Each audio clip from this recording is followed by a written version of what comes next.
You were born in San Antonio, Texas. Yes. And I believe since you were very young, you were a writer because you interviewed Elvis Presley for your school newspaper. I did. Were you in high school? Did you see the picture? Of course, I saw the You picture. saw the picture, Yes. yeah. So this was for your high school? Yes, it was for high school. So you always were connected to writing? Well, I wanted to be a journalist when I started out, and from a very early age until I went through college. And then the minute I graduated from college, it was boom, goodbye Texas, hello San Francisco. So. What's your first memory of poetry? That's an easy one. I had this wonderful. My mother had bought me this wonderful collection of books. It was the Collier Books Encyclopedia for Young Readers. And the poetry book was orange, a big orange book. And I guess from the moment I began to read, I was reading that book, and I still have the book, and it's quite tattered now, and pages are torn out, and it has no spine anymore, but I still have the book. And it was a very safe kind of collection. A lot of the Romantic poets, I learned about Keats and Yeats without knowing who they were. I also learned about Edward Lear, the Owl and the Pussycat, who went to sea in a beautiful pea green boat, which I can still recite. And I can still recite some of the Yeats, too. But it had a lot of Victorian poetry in it, a lot of nursery rhymes, but it also had these kind of grand poems that, grandiloquent poems like John Masefield, I am fevered with the sunset, I am fretful with the bay, and so forth. So you said that you wanted to be a journalist in the beginning. Yeah. So when did that change to being a poet? Well, it took a while. You always kind of write at poetry. Everybody sort of writes at poetry. At one point. I don't think I really felt like I had something to say until I was a young woman. And so I came to seriously writing poetry fairly late. I think I was my mid-30s when I started. You have published 3 poetry books. Yes. The first one is called White Stucco Black Wing. This was in 2004. Then you have Lizard Dream in 2009. And in 2020, you have published Quivira. Throughout the books, your style, your voice is very consistent. It's like, I call it like a signature voice. And I would like you to read 2 poems from the first book, from White Stucco Black Wing, and then we will talk a little more about your voice. Okay. The white sky, the black embroidery of leaves, song raucous, coarse hue. All the small birds safe in the trees, liquidity of skin, burnish it. This is not pastoral. These days, the bright light swiftly followed by dark. Don't forget pain. Why should she crack the bowl of her bones? Why should the dying be hard?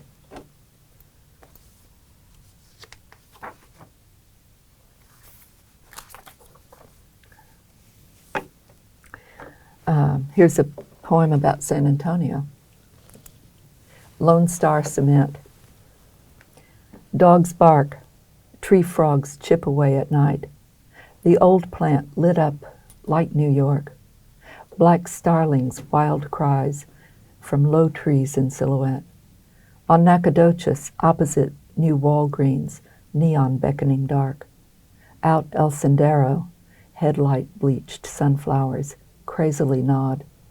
Car in the garage, mad wing flutter in the laurel. Pavements, knotted pods and tesoro, hard red beans. Snails marathon up the siding, pulpy wands dowsing skyward, their calling. You are able to present the facts without much commentary. There's a lot of content words, very little transition words. And as I said before, the style or the voice is very consistent from the beginning, from the first book. I think maybe the last one, Quivira, is a little more experimental. There's less punctuation, for example. If you look at your trajectory as a poet, how did you arrive to this signature voice? I used to say it was because I really had nothing to say. And so I would just look and record. Look and record. But then I've always been kind of in love with economy of language. Uh-huh. And I would say those two things. I think it's been maybe a benefit to the poems that I don't really approach them with an agenda. I don't think about what I'm going to write. I just write, and then, I let the language direct the poem. Do you have any poet that on that trajectory was helpful? Many poets.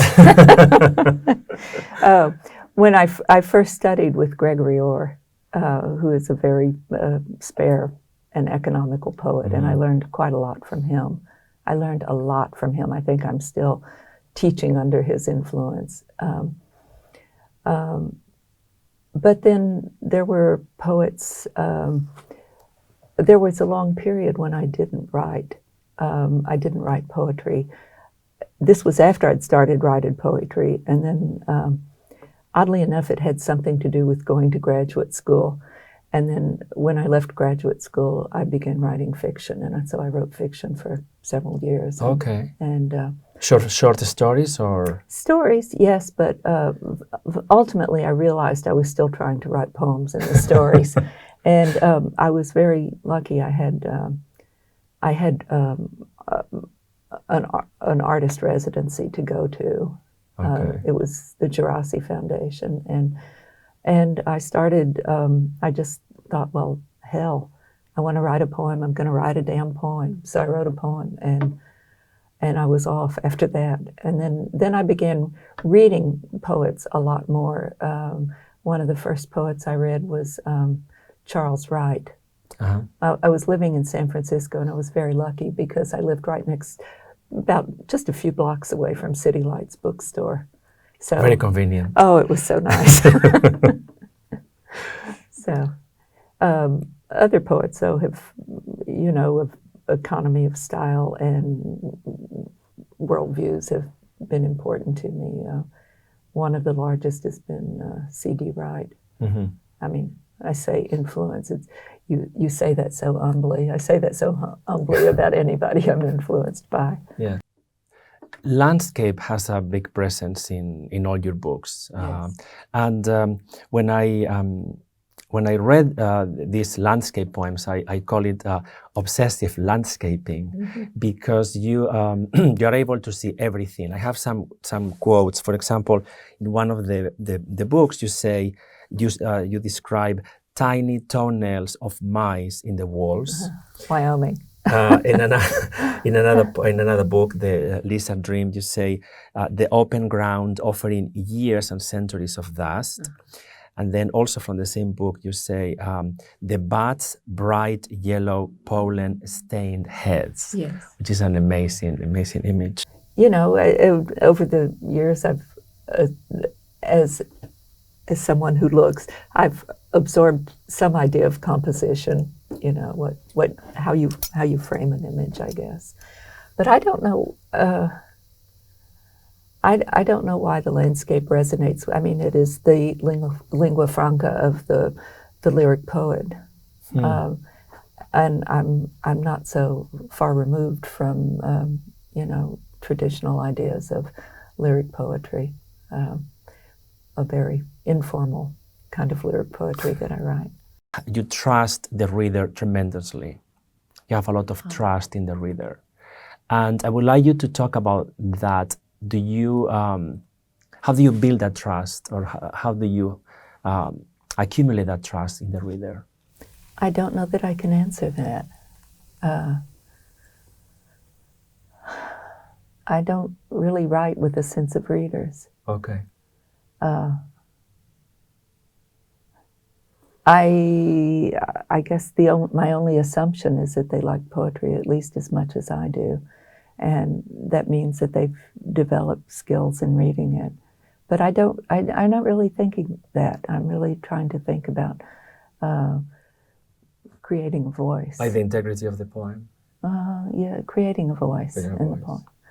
poem. That really drives a lot of the lines and a lot of the emotion of the poems, a lot of the intensity of them. I think more in terms of music, I guess. I did study music when I was young, and I'm still very, I go to a lot of concerts, but I like the way music builds a trajectory. I like the way it repeats motifs and intensifies, and I think that really is about has a kind of internalized aesthetic for me. Could you read one poem from this book from Lisa Dream? Yeah, sure. It is called I Was Not Listening. Okay. And I think exemplifies a little bit this idea of trust. I was not listening. I was not listening. I was remembering small lights strung in the dark by a narrow river, reflections like fireflies ricocheting off smooth water that was both brown and green, like a mirror in a dark room that the headlights of turning cars ply with light, the shivering of my yellow skirt in warm, still air. Whatever it was, I was waiting for. How palm fronds and banana leaves shone slickly like swords. She was remembering when not yet 20, she lost her job and her tears, and her brother saying, "Go dress up," taking her to a hotel roof garden where a dance band played and there was a little breeze, a paste of talcum between her breast and her thighs, an ice cube that she ran across her throat, across the back of her neck. It opens so many doors, the poem, so many possibilities. Interesting ones, I hope. Your newest book is Quivira, and Quivira is, let's see if I can explain this properly. Quivira is a mythical place. Not really. Not really, okay. No. So let's just start It's with... in Kansas. It is in Kansas, yes. But I thought it was part of these 7 cities of gold. Yes. Yes, okay. Yes. So what is Quivira? Let's start there. It was a destination for 16th century explorers. Coronado particularly took an enormous army of over 1,000 people from Mexico, roughly across a route parallel to Route 66. Okay. And so across New Mexico and then across Kansas. And he had, he was told about this by people from the Pueblo who just wanted him to leave their territory. And so they were urging him ever onward. Finally, he arrives at this place, and it's not the gold that he thought he would find, because everybody wanted to score as Cortez had scored in his despoiling of the Aztec Empire. And instead it was thatched roofed houses and squash fields and bean fields, and that was it. But the interesting thing was that legend did not die, and other people kept searching for it. Okay. And so it functions for the book as a metaphor.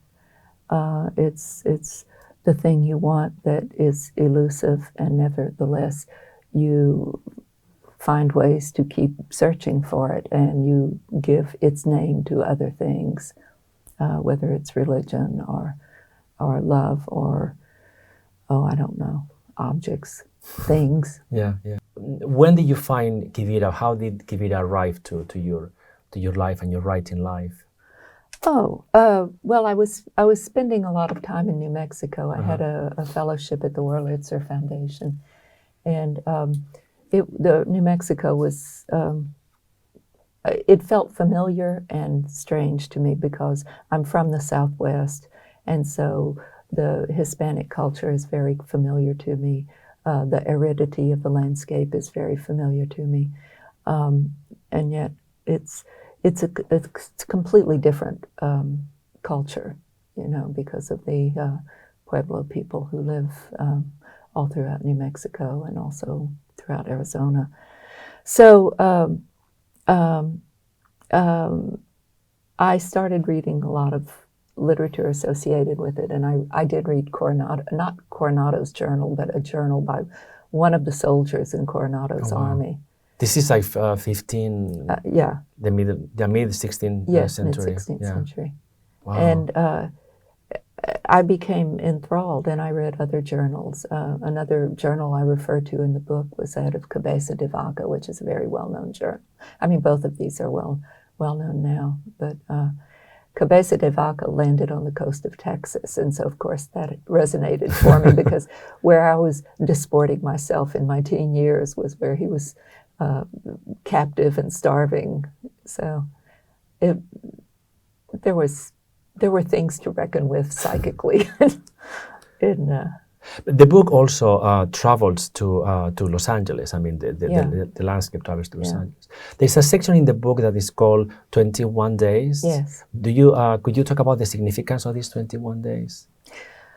It began, I had written one poem that was, I'd heard somebody give a talk about traveling to Santiago de Compostela, the famous Camino. Pilgrimage site. Yeah. And it was something, it was, you know, it's one of the journeys that you think you would love to make.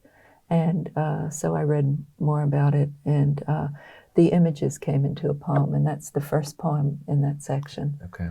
And then I understood, after I'd written that poem, that the quest was informing, the idea of quest was informing all of these poems. The poems.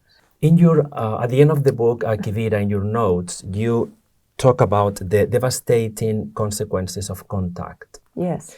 And I think you reflect about the validity of telling a story that is not your own story. Yes. Yes. So that's, how do you navigate this line between telling somebody else's story without like invading or taking or...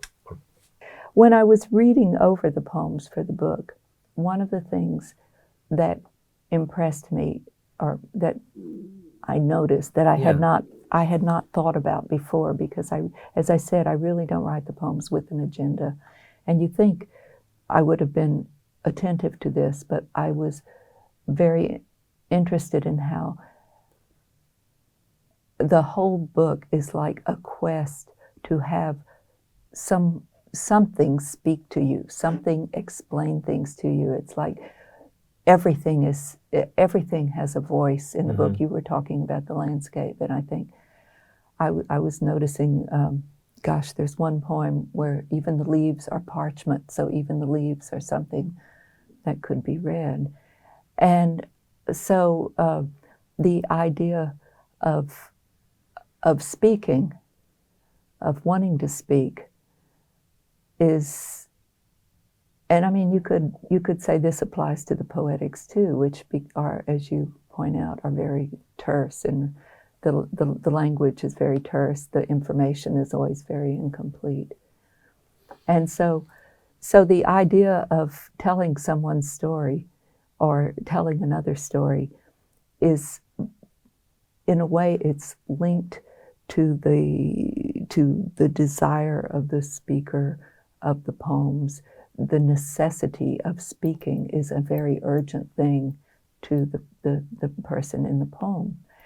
And yet, the person in the poem is not, let's say she's woke, you know. Okay. She understands. So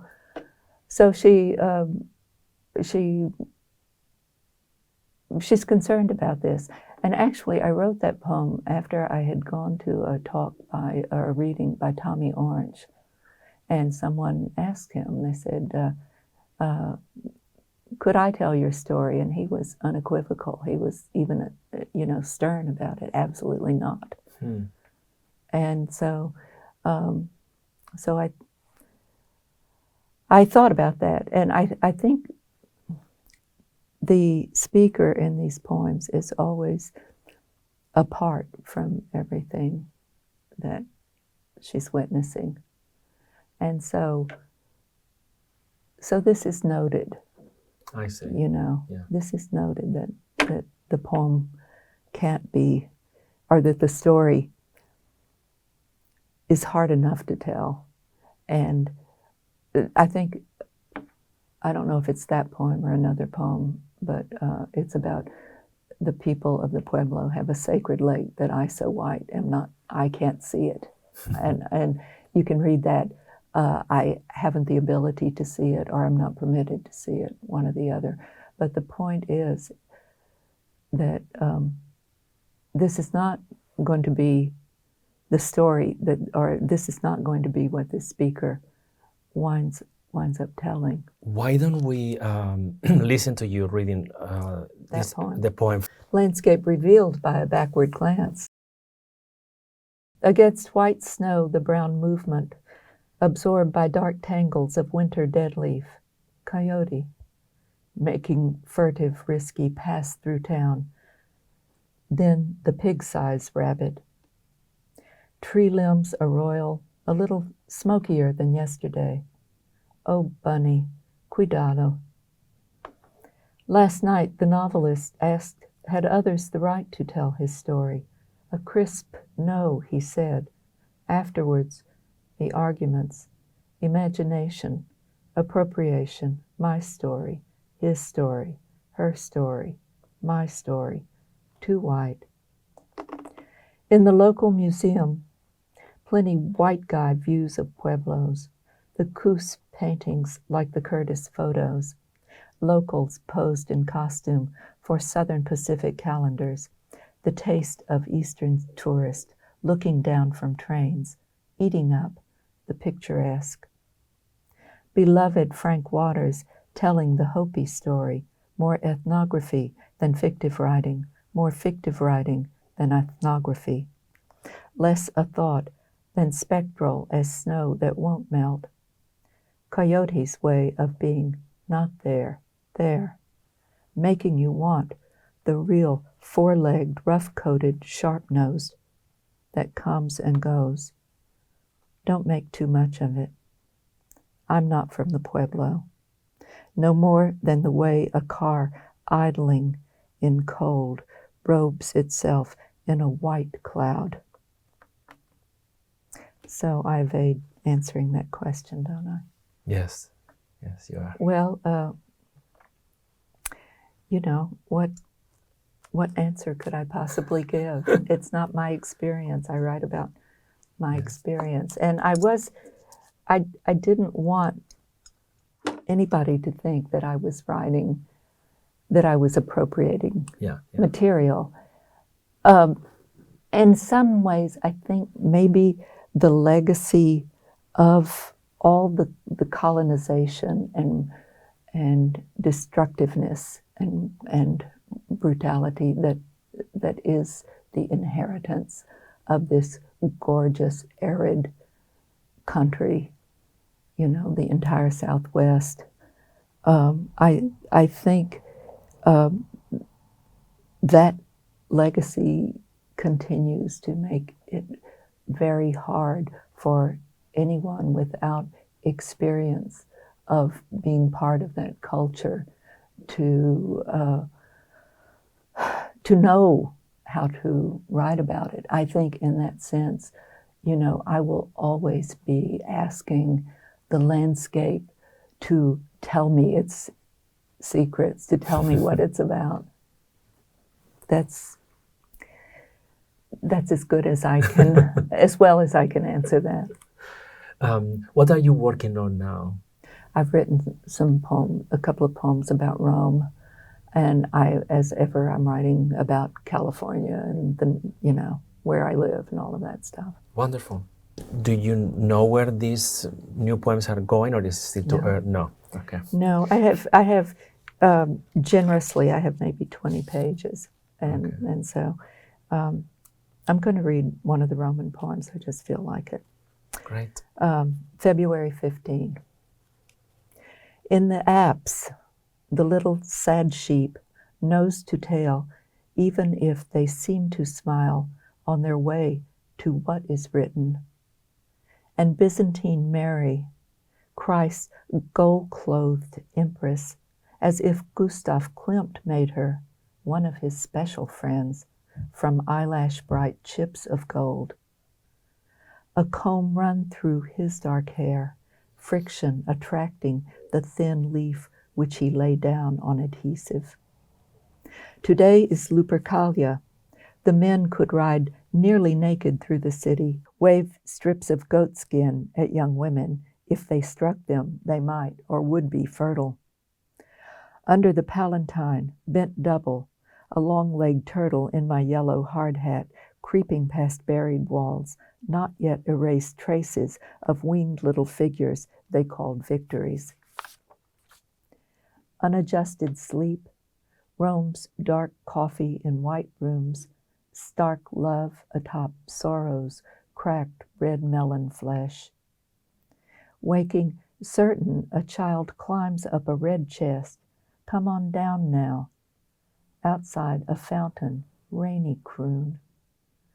Morning bird cry, flutter, levered edges, the abyss. Thank you very much. Thank you, Karen. My pleasure.